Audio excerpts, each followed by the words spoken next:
Salut à tous, bonsoir. Je ne vais pas être très long, juste une courte vidéo, quoi. Ouais. Je vais donc commencer toujours par la dénonciation. Il faut dénoncer. Dénoncer toutes les caves dans les quartiers. Parce qu'il s'agit de vos vies. Oui. Toutes les caves dans les quartiers, là, il faut dénoncer. C'est vos vies qui sont mises en jeu. Donc, ce n'est pas quelque chose de négociable. On ne négocie pas l'autre là. Non, ça ne se négocie pas. Oui. Parce que les gars se font du flic, mais vous mourrez. Ouais, vous mourrez. Oui. Moi, je ne fais que répéter ici, hein. Tous les trucs qu'on dit là, que non, on a empoisonné, on a fait. Non, ce n'est pas ça. C'est bien sûr aussi vrai que le poison existe un peu, bon. Mais c'est les choses qu'on consomme là. Donc ça te prend comme ça un jour et tu es parti. On accuse le sorcier du quartier, le sorcier du village. Non. Alors qu'il y a des gens qui sont là en train de vous tuer tranquillement sans être inquiets. Ah oui. Donc dénoncez.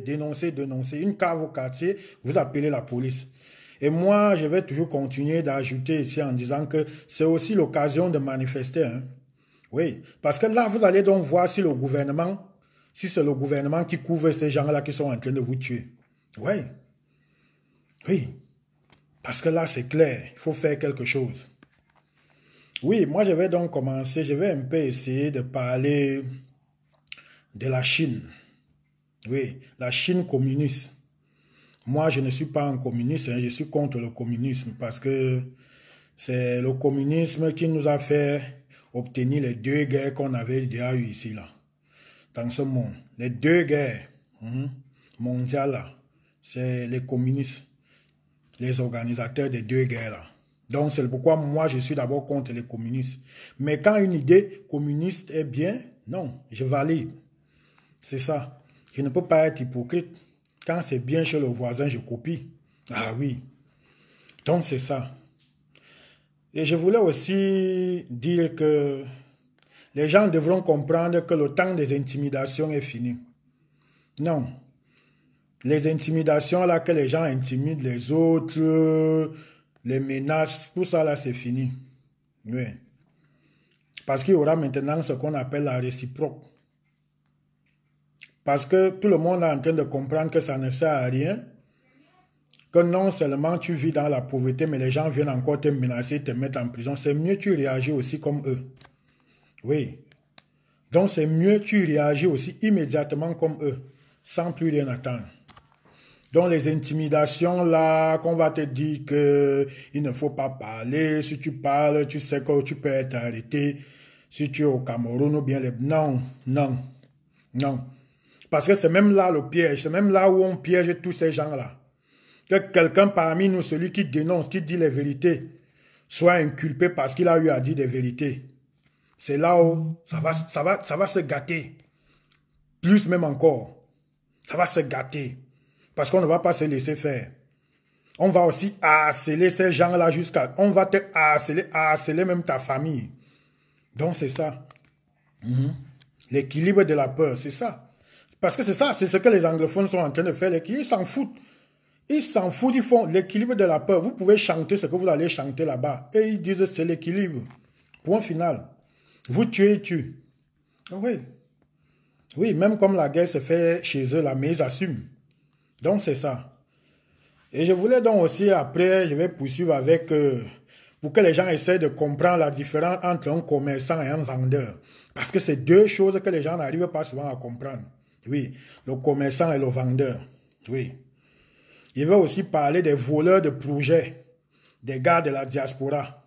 Oui, parce que beaucoup ont souvent eu l'habitude d'insulter les gars de la diaspora, mais il y a beaucoup de vérité aussi. Parce qu'il y a beaucoup de choses que les gars de la diaspora veulent vraiment faire au pays, mais ils sont bloqués. Oui. Donc, pour ça, c'est une vérité. Je vais aussi parler de... Parce que nous, on a toujours eu pour habitude d'aller prendre l'exemple chez les frères de l'Ouest, que regardez comment ils sont solidaires, comment ils se protègent entre eux.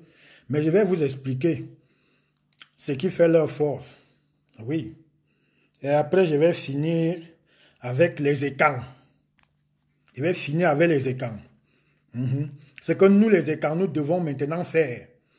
Oui. Et je vois ça en train de marcher. Nous sommes déjà un peu en train de bien planifier ça. Là. Ça va aboutir. Il ne faudrait pas qu'on se décourage. Ça va aboutir. Oui. Oui.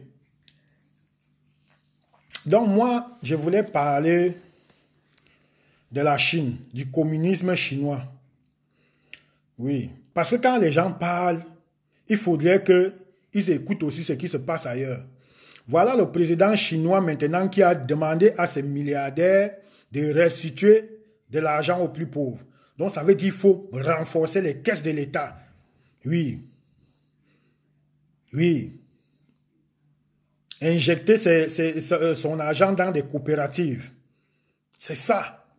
Voilà ce qu'on appelle aussi une nation. Parce qu'il se dit, c'est nous les Chinois qui vous a rendu riches. C'est nous les Chinois c'est nous les Chinois qui vous avons rendu riches. Et pourquoi maintenant vous êtes milliardaires et d'autres Chinois n'arrivent pas à joindre les deux bouts du mois, mais vous vous vantez partout que vous êtes milliardaires. Ramenez cet argent ici là, parce que cet argent c'est toujours l'argent des Chinois. Mais oui. Oui, c'est comme ça qu'une nation doit réagir. Oui. Oui. Il dit, ramenez cet argent ici, là. Oui, parce que là, il n'y a plus l'équilibre. Il y a les Chinois qui sont plus pauvres, qui n'arrivent pas à joindre les deux bouts du mois, mais on a autant de milliardaires en Chine. Ça veut dire qu'il y a un problème. Ça veut dire qu'il y a les gens qui veulent tuer les autres. Alors, qu'est-ce qu'il a fait? Il a demandé que non, tous les milliardaires là doivent ramener de l'argent dans les coopératives pour aider ceux qui n'arrivent vraiment pas à joindre les deux bouts du mois. C'est comme ça que fonctionne un pays. Pour moi, voilà un bon exemple de communisme. Oui. Un bon exemple d'un projet communiste. Oui. Donc c'est ça. Malgré que moi, je n'aime pas les communistes là. Donc voilà. Mais moi, ma question, c'est que comment est-ce qu'on se retrouve dans un pays comme le Cameroun où il y a les Camerounais qui n'arrivent même pas à manger 2 fois par jour. Ils mangent trop une fois. Il y a même les jours comme ça là qui passent comme ça là sans rien mettre dans le ventre. Mais dans ce même pays, on se retrouve que les gens de l'administration, oui, les gens de l'administration roulent dans les voitures de 80 millions de francs CFA. Hein? Donc, moi, je vais toujours dire aux gens, moi, je comprends le pourquoi les anglophones ont porté les armes. Je n'ai pas besoin qu'on m'explique. Personne ne peut rien m'expliquer au Cameroun. C'est inadmissible que nous autres, on n'arrive pas à joindre les deux bouts du mois. Mais on voit les gens de l'administration en train de rouler dans les voitures de 80 millions de francs CFA. Oui. Mais on nous dit qu'on est dans un pays pauvre et trop endetté. Mais on voit les gens rouler, les ministres rouler dans les voitures de 80 millions, 100 millions, les sous-préfets, tout le reste. Mais nous autres, on n'arrive pas à joindre les deux bouts. Mais on nous demande de fermer la bouche. On nous envoie nous débrouiller. C'est qu'il y a un problème. Il y a un problème. Il y a un problème. Les gens ont le droit de se lever et de revendiquer. Oui. Oui. Donc ça veut dire quoi? Donner pour nous.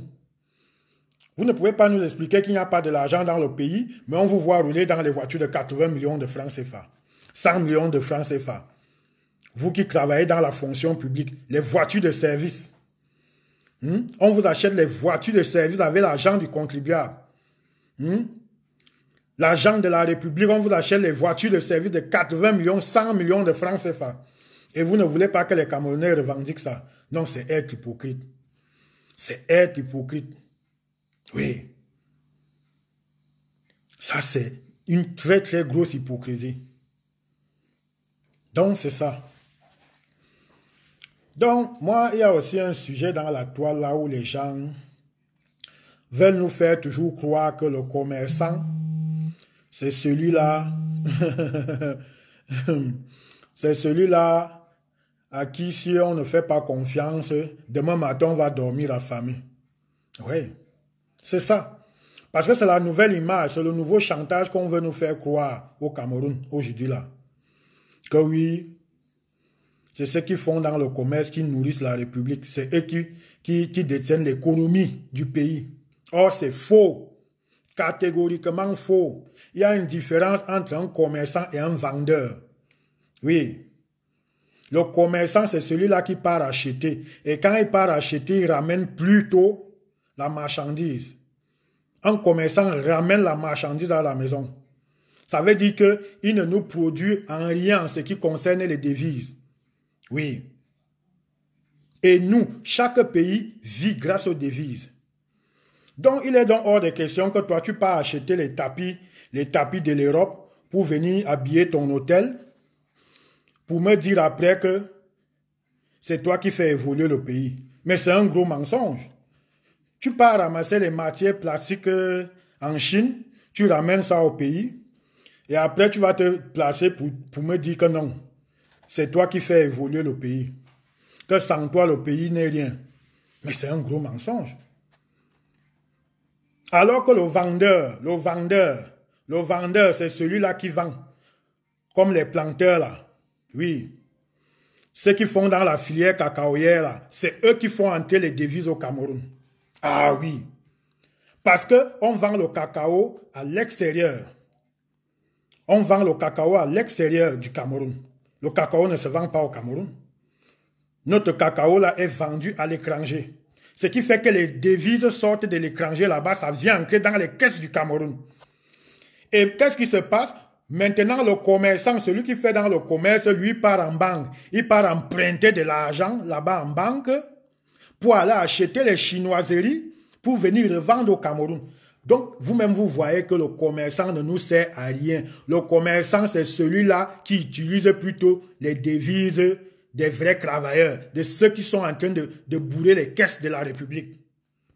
Mais c'est ce même commerçant-là qui va vous insulter demain. Vous faire croire que sans lui, vous n'êtes rien. Alors qu'il n'apporte rien du tout. Il n'apporte rien du tout. Puisque quand tu pars acheter la friperie, la friperie là, en Europe, là, tu ramènes ça au Cameroun. Tu as fait entrer quelle devise? Au contraire, tu as pris un crédit en banque. Et l'argent qui est en banque là, c'est l'argent des gens qui font les champs de cacao. Parce qu'ils vendent leur cacao à l'étranger, donc à l'international.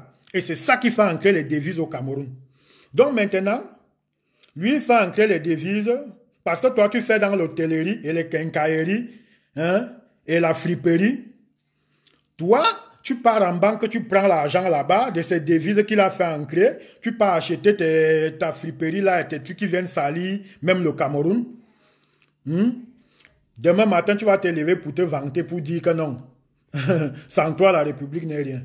Mais nous, ça nous fait rire. Ça nous fait rire. Ça nous fait rire.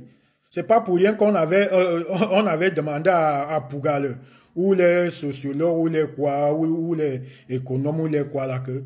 Lui qui disait que non, lui va cultiver seulement ce que les Blancs cultivent aussi. On lui avait posé la question que, mais si tu cultives ce que les Blancs cultivent, qui va acheter ça au Cameroun? Les Blancs ne vont pas acheter ça. Oui. Ils ne vont pas acheter ça. Puisque eux-mêmes, ils ont déjà ça chez eux, donc ils n'achètent pas. Ils achètent les produits qu'ils n'ont pas chez eux. C'est le pourquoi le cacao, c'est un produit essentiel pour un pays comme le Cameroun. Oui. Oui. Si on peut produire plus de tonnes de cacao, hein, ça va nous faire entrer plus de devises. Oui. Mais si toi, tu vas faire dans la tomate, ta tomate sera vendue autour rien que dans les pays voisins qui sont voisins du Cameroun là. Ça ne peut pas, la tomate ne peut pas se vendre en Europe, puisque les Européens préfèrent acheter la tomate de leurs frères de l'Espagne ou bien de l'Italie. Hein? Là, au moins, ils sont sûrs même des doses des produits de la tomate. Avec tout ce qu'on voit même encore au Cameroun là, ça voudrait dire même que même les pays qui sont voisins du Cameroun ne vont même plus acheter beaucoup de nos choses, surtout les trucs, les boissons là. C'est fini. Ils ne peuvent pas. Parce qu'ils ont compris qu'on fait dans le faux, usage du faux. Les trucs frelatés, tout. On a les cavernes partout, les caves partout. Où les gens fabriquent les produits frelatés. Avec ça, on va nous faire comprendre que c'est nous qui détenons l'économie.